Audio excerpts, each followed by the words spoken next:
رب العالمین. انسانوں کا خوراک اور ہے، جنات کا اور ہے، حیوانات کا اور ہے. جنین جو ماں کے بطن میں ان کا اور ہے، رضی جو پیدا ہو کے دودھ پیے اس کا اور ہے، سبھی کا اور ہے، طفل کا اور ہے. ہر ایک کو اپنی شان کے مطابق خیر الرازقین رزق پہنچاتا ہے.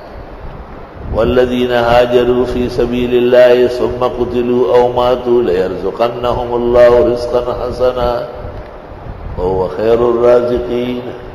بہترین روزی رسا ہے، بہترین روزی رسا ہے. کہتے موسیٰ علیہ السلام ایک دفعہ اچانک شوق ہوا کہ اللہ تعالیٰ سے جا کے باتیں کرتا ہو.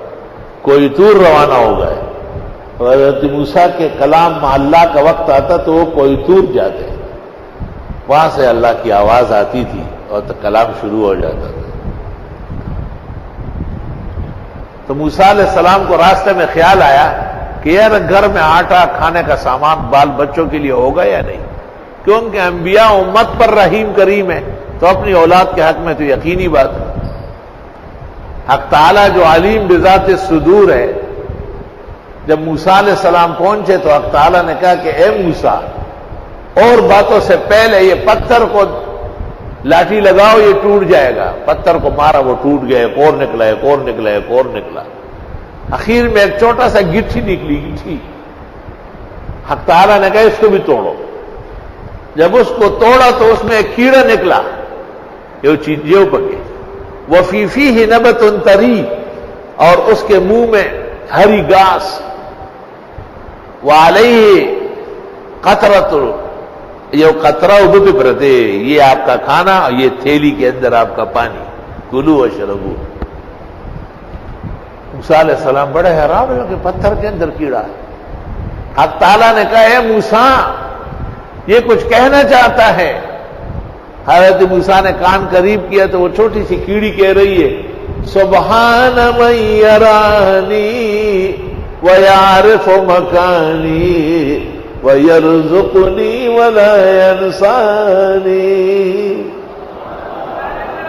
پاکی اس بزرگ برتر خدا کے لیے ہے جو مجھے دیکھ رہا ہے. میری یہ جگہ بھی اس کو معلوم ہے اور ہمیشہ روزی دیتا ہے، کبھی بھی مجھے بھوکا پیاسا نہیں چھوڑا. حضرت موسیٰ سمجھ گئے کہ وسوسہ قلب پر حق تعالیٰ مطلع ہے اور میری تسلی. علماء کرام، طلبہ عزیز، نمازی مسلمان رزق کے باب میں اللہ پر بھروسہ کریں.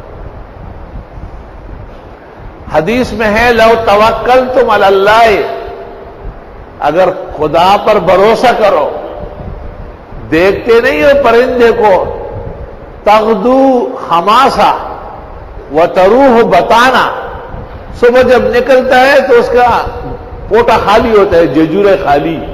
شام کو جب آتا ہے ججورے جیسے کگشوی دانوں نے ڈکئی.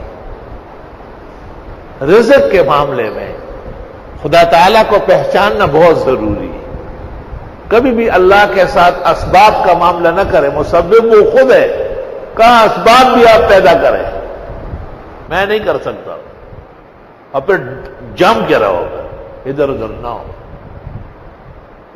تو ایک آدمی نے دعا کی نا کہ یا اللہ 10 روپے ہو تو لوں گا، تو اس نے خواب میں کسی نے اس کو 5 روپے کا نوٹ دکھایا کہ نہیں نہیں 10 لوں گا. بیدار ہوا تو کچھ نہیں تھا، پھر سو گیا اور بار بار کہا اب 5 بھی بہت ہے. تو کسی نے کہا کہ آپ توکل جانتے ہی نہیں ہیں. توکل اس کے کہتے ہیں کہ جو آپ نے مانگا اس پہ اٹل رہو. خدا کے ہاں 5 ہے اور 10 نہیں ہے، کیا ہے؟ تو آپ کے ایمان کا امتحان ہے. طلباء میں بہت باکمال لوگ میں نے دیکھے اور بالکل ان کا تعاون کرنا آسان نہیں ہے. ایسے سیر طبیعت، جسم پر کپڑے نہیں ہے لیکن جوڑا پیش کرنا آسان نہیں ہے. ایسے اللہ کو ماننے والے ہیں، خدا سے رحمتیں لینے والے ہیں. اللہ تعالیٰ کی قدرتوں کے نظارے دیکھے. دینی مدارس، بڑے بڑے ہمارے جو مرکز ہیں، کہتے ہیں فلاں بزرگ کا لنگر چلتا ہے. کیا لنگر چلتا ہے؟ ایسا کھانا دیا جاتا ہے کہ پتہ نہیں کہ یہ کھانا ہے یا کسی لائن کا پانی ہے. اور ہڑبونگ اور دیوانے اور پکڑ دکڑ اور مار دھاڑ زندہ تابندہ علماء کے ہاں 24 گھنٹے پورا سال ہمہ زندگی لنگر جاری رہتا ہے، خاموش دریا بہتا ہے، اللہ کے احسانات اور مہربانی ہوگا۔ ابن عباس سے منقول ہے، من استعان بغیر اللہ فقد ضل ومن استغنى بغیر اللہ فقد افتقر۔ جس نے خدا کے سوا اوروں سے عزت مانگی ذلیل ہو جائے گا، جس نے خدا کے علاوہ اور کسی سے غنا طلب کیا وہ ہمیشہ کی حاجت مندی میں مبتلا ہو جائے گا، فقد افتقر۔ دیکھیے تفسیر روح المعانی، جب تم ایک اللہ کو مانو گے تو ہر چیز آئے گی، جب تم اس کے تلاش میں نکلو گے ہر چیز رہ جائے گی۔ انشاءاللہ تعالی کبھی بھی آپ بھوکے نہیں ہوں گے، کبھی بھی آپ ضرورت مند نہیں ہوں گے، اللہ تعالیٰ آپ کی ضرورت اور حاجت سے زیادہ عطا فرمائے۔